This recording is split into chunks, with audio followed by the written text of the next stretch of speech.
42, Jesús les ordena a sus discípulos terminantemente que no dijeran esto a nadie. Y les dijo: el Hijo del Hombre tiene que sufrir muchas cosas y ser rechazado por los líderes religiosos, los jefes de los sacerdotes y los maestros de la ley. Es necesario que lo maten y que resucite al tercer día. Y en esta noche continuamos viendo los acontecimientos que forman parte de la pasión de Jesús. Esa semana antes de su sacrificio en la cruz y su muerte.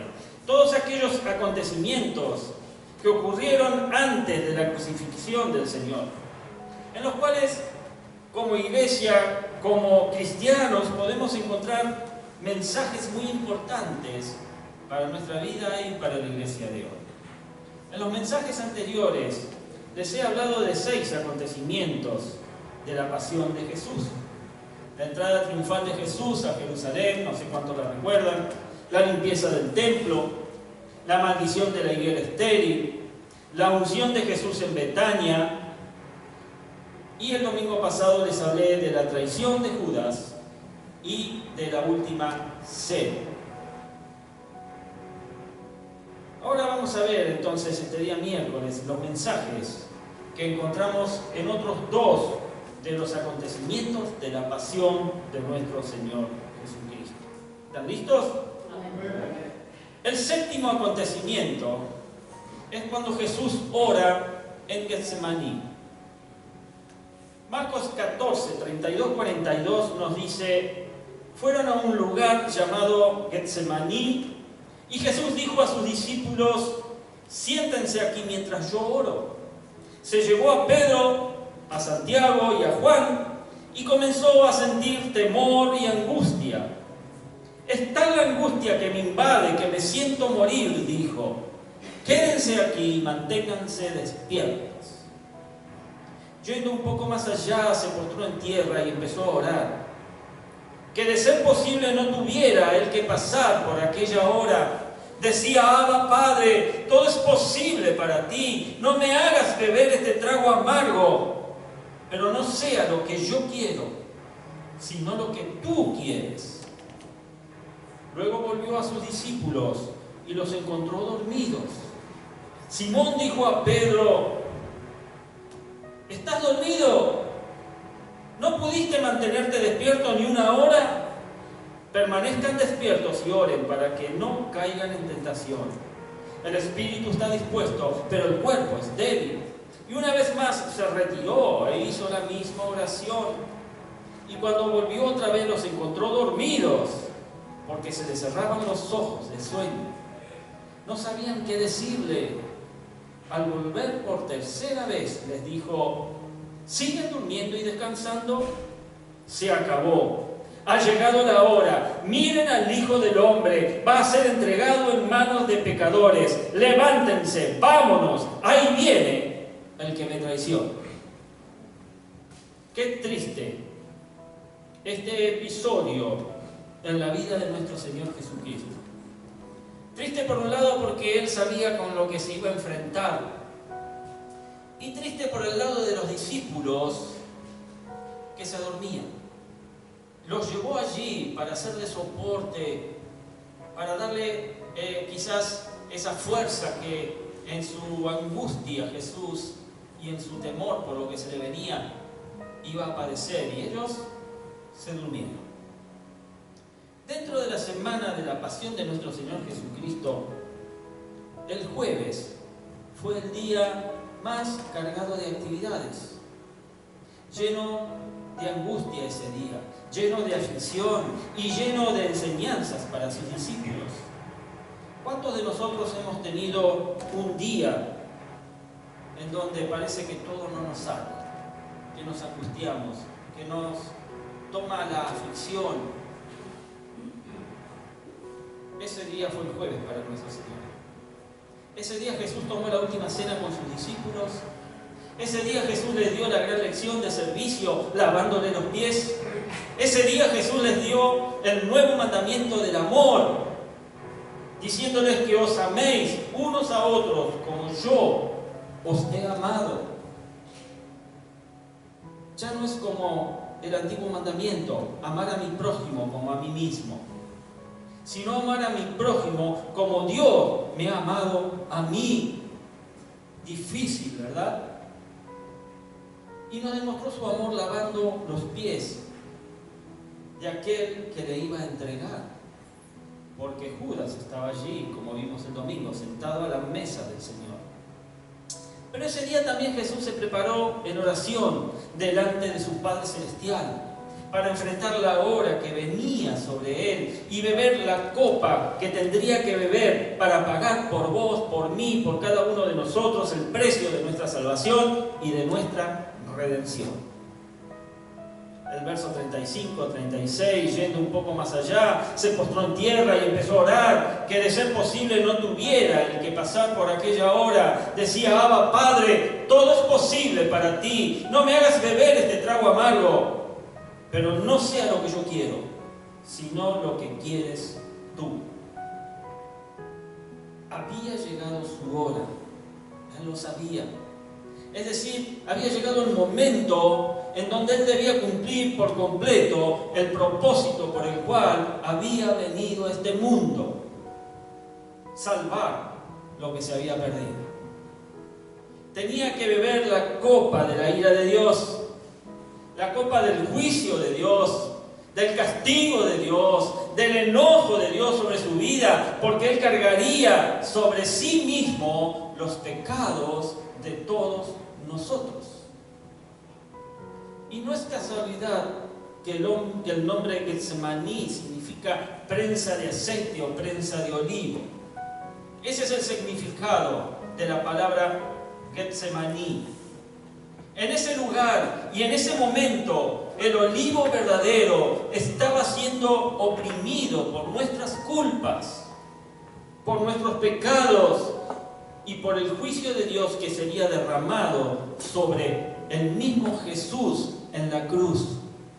Por eso el corazón de nuestro Señor Jesucristo estaba triste, estaba angustiado hasta lo sumo. Su alma estaba triste hasta la muerte.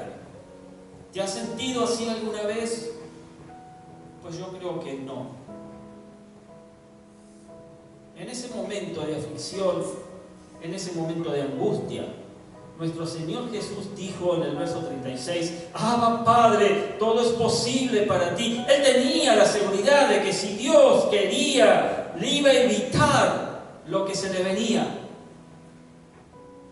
Pero también sabía que era el propósito de Dios que todo eso sucediera. No me hagas beber este trago amargo, pero no sea lo que yo quiero, le dice Jesús, sino lo que quieres tú. Es decir, iglesia, que en ese momento, en ese lugar, nuestro Señor Jesucristo rindió totalmente su voluntad y su vida a la voluntad del Padre Celestial. En ese momento el Hijo de Dios, como lo dice su palabra, aprendió la obediencia para salvarnos y para enseñarnos a nosotros a obedecer como Él lo hizo. Dice Hebreos 5, versos 7 en adelante: en los días de su vida mortal, Jesús ofreció oraciones y súplicas con fuerte clamor y lágrimas al que podía salvarlo de la muerte, y fue escuchado por su temor reverente. Aunque era hijo, mediante el sufrimiento, aprendió a obedecer. Al ser así perfeccionado, llegó a ser autor de salvación eterna para todos los que le obedecen. ¿En qué nivel está tu obediencia, hermano? Sobre estos momentos de agonía, la tristeza y la aflicción de ese momento, es que nuestro Señor Jesucristo experimenta en Getsemaní. Vamos a reflexionar sobre esto para poder comprender cuáles son los mensajes que esto tiene para nuestra vida en el día de hoy. Y el primer mensaje es que en los momentos de aflicción, en esos momentos de aflicción de nuestra vida, es cuando fluye de nosotros la mejor adoración. Un ejemplo nos contaba Roxana hoy acá, en el velatorio de su tía, momentos de aflicción. momentos quizás de angustia, allí fluyó en ella la mejor adoración, cuando pudo darles una palabra de aliento y de paz a sus familias. Mis amados, muchas veces el Señor nos va a llevar a momentos de aflicción, momentos de tristeza, nos va a llevar a momentos de angustia para sacar lo mejor de nosotros, para exprimir lo que hay en nuestro corazón. Éxodo allí en el capítulo 27, verso 20, dice: ordénales a los israelitas que te traigan aceite puro de olivas prensadas, para que las lámparas estén siempre encendidas. Pues la oliva, así como sale del árbol, para lo único que sirve quizás es como fruto, como aceituna. Pero si vos querés un aceite refinado de oliva, tenés que prensarlo, aplastarlo, apretarlo, para que se pueda extraer ese aceite que enciende nuestras vidas. Y en esos momentos en los cuales somos prensados, como las olivas, en los cuales somos machacados quizás por la enfermedad, avasallados quizás por la soledad, prensados por el dolor, es cuando el Señor quiere extraer de nuestra vida la verdadera alabanza y la verdadera adoración. ¿Estás ahí? Amén.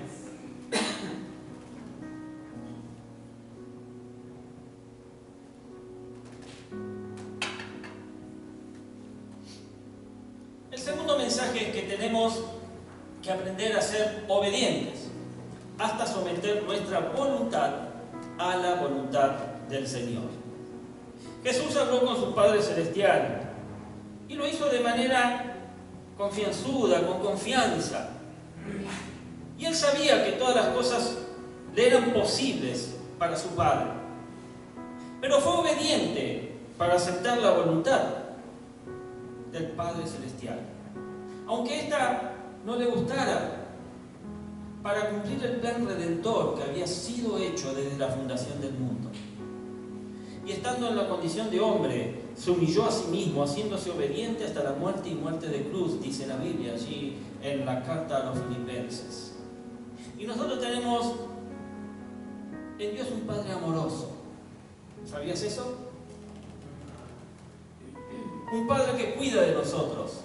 ¿Sabías eso? Un Padre que todo lo puede. También sabes eso, ¿verdad? Pero para Él no hay nada imposible.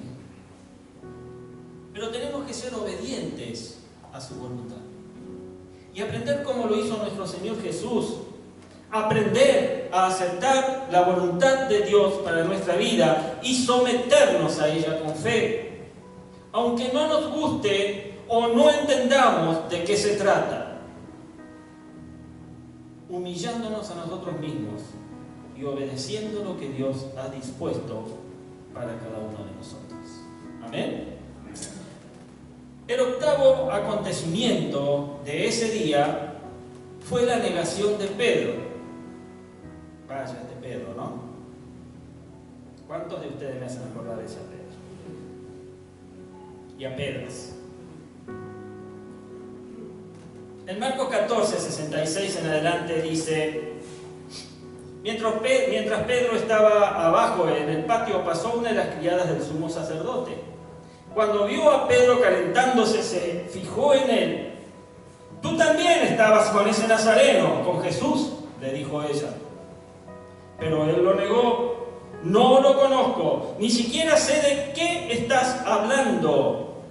Y salió a la entrada. En ese momento el gallo cantó. Cuando la criada lo vio allí, dijo de nuevo a los presentes: «Este es uno de ellos». Él lo volvió a negar.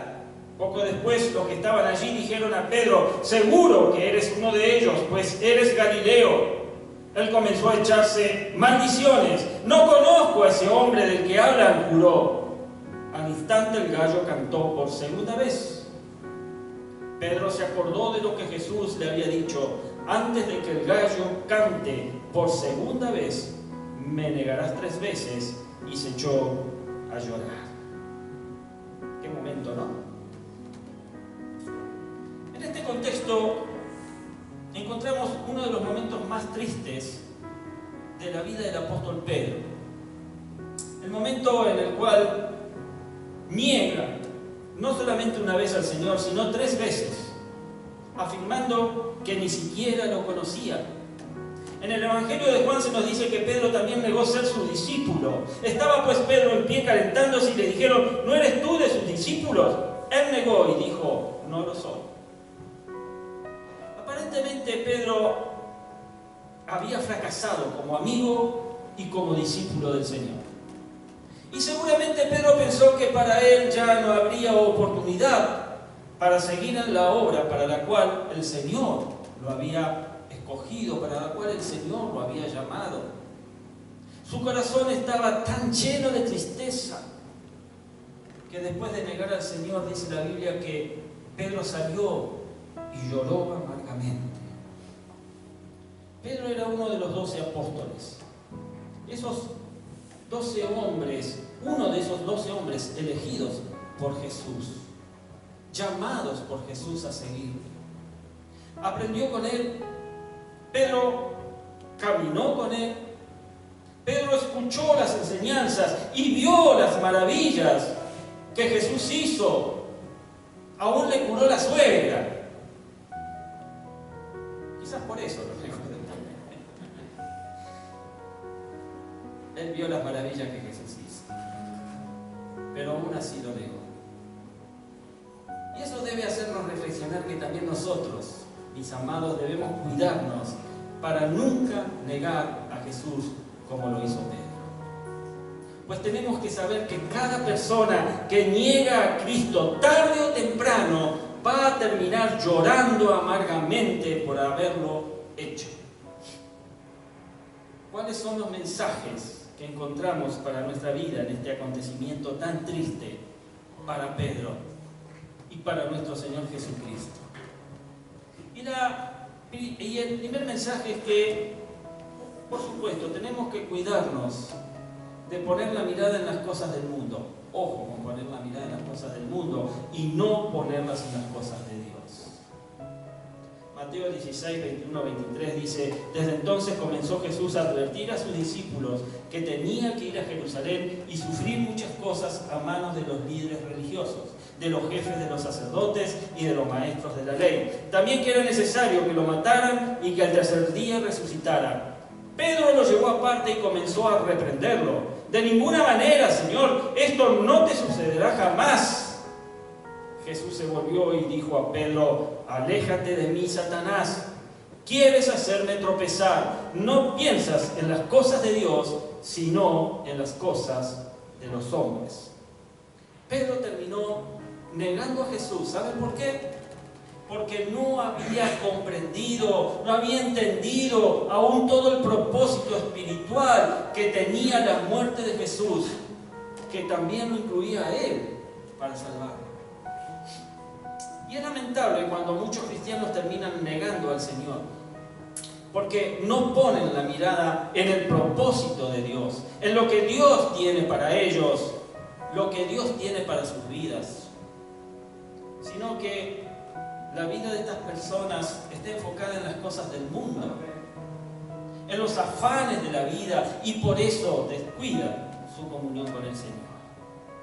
El segundo mensaje es que tenemos que cuidarnos del exceso de confianza en nosotros mismos. Marcos 14, verso 27 dice: todos ustedes me abandonarán, dijo Jesús, porque está escrito: heriré al pastor y se dispersarán las ovejas.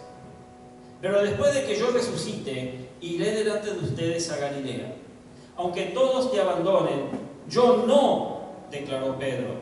Te aseguro, le contestó Jesús, que hoy, esta misma noche, antes de que el gallo cante por segunda vez, me vas a negar 3 veces. Aunque tenga que morir contigo, insistió Pedro con vehemencia, jamás te negaré.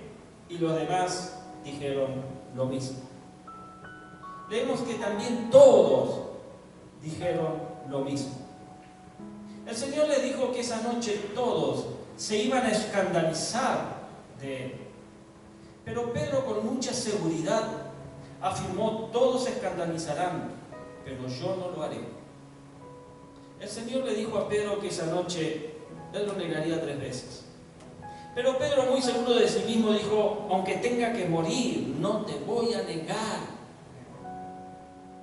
Y lastimosamente, horas después, ese mismo Pedro, seguro de sí mismo, seguro de lo que estaba diciendo en ese tiempo, estaba llorando amargamente por haber negado al Señor. Y eso nos debe de recordar, iglesia, lo que nos enseña la palabra de Dios. Allí en 1 Corintios 10:12 dice: por lo tanto, si alguien piensa que está firme, tenga cuidado de no caer.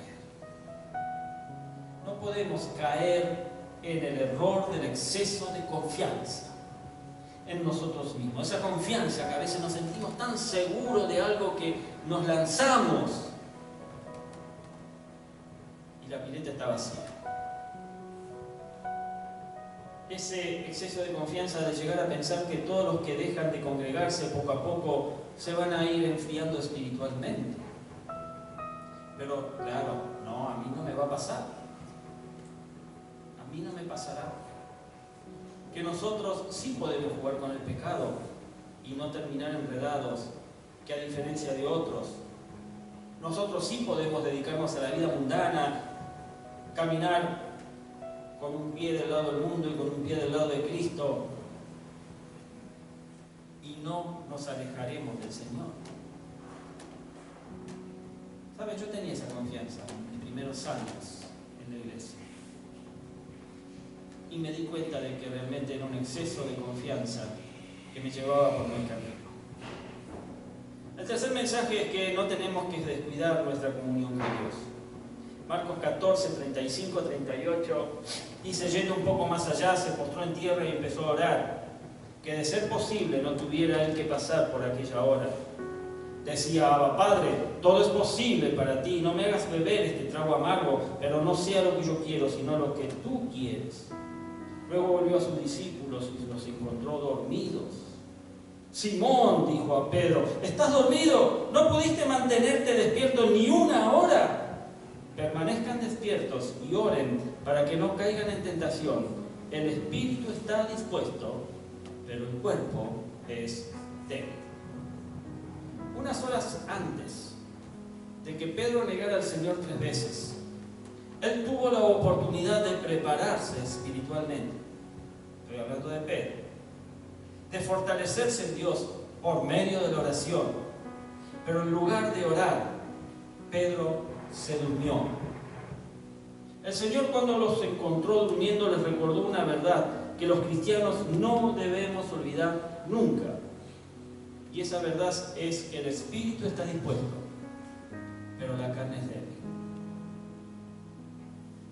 Tenemos que tener cuidado, mis amados, porque a veces queremos tener la seguridad de que lo que hacemos, de lo que intentamos hacer o de lo que estamos llevando adelante es lo que Dios desea.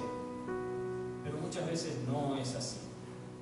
A veces decimos: yo voy a orar por tal persona, voy a orar por tal cosa, voy a orar por tal necesidad. ¿Y sabes qué pasa? Te dormís. Te dormís espiritualmente. Pase a adoración. El espíritu está dispuesto, pero la carne es débil. Y la frase se refiere a la lucha entre la voluntad de hacer lo correcto, o sea, el espíritu, y la tendencia humana de ceder ante la tentación o el cansancio, o sea, la carne. Y esta frase hoy se utiliza y se ha utilizado a lo largo de la historia para describir la condición humana y la lucha interna entre los deseos y la moralidad. Todo cristiano, escucha bien, mi amado, mi amada, decirle al que está a tu lado, todo cristiano, no importa si es pastor, no importa si es predicador, no importa si es maestro, no importa si es líder de célula, o no importa si es líder de ministerio, etc. Si descuida su comunión con Dios, si no ora, si no lee la Biblia, si no se congrega, corre el riesgo de llegar a negar a Jesús con su vida. porque nuestra carne es débil. Y lo único que nos fortalece es esa comunión, la comunión con nuestro Dios a través de su Espíritu Santo. Amén.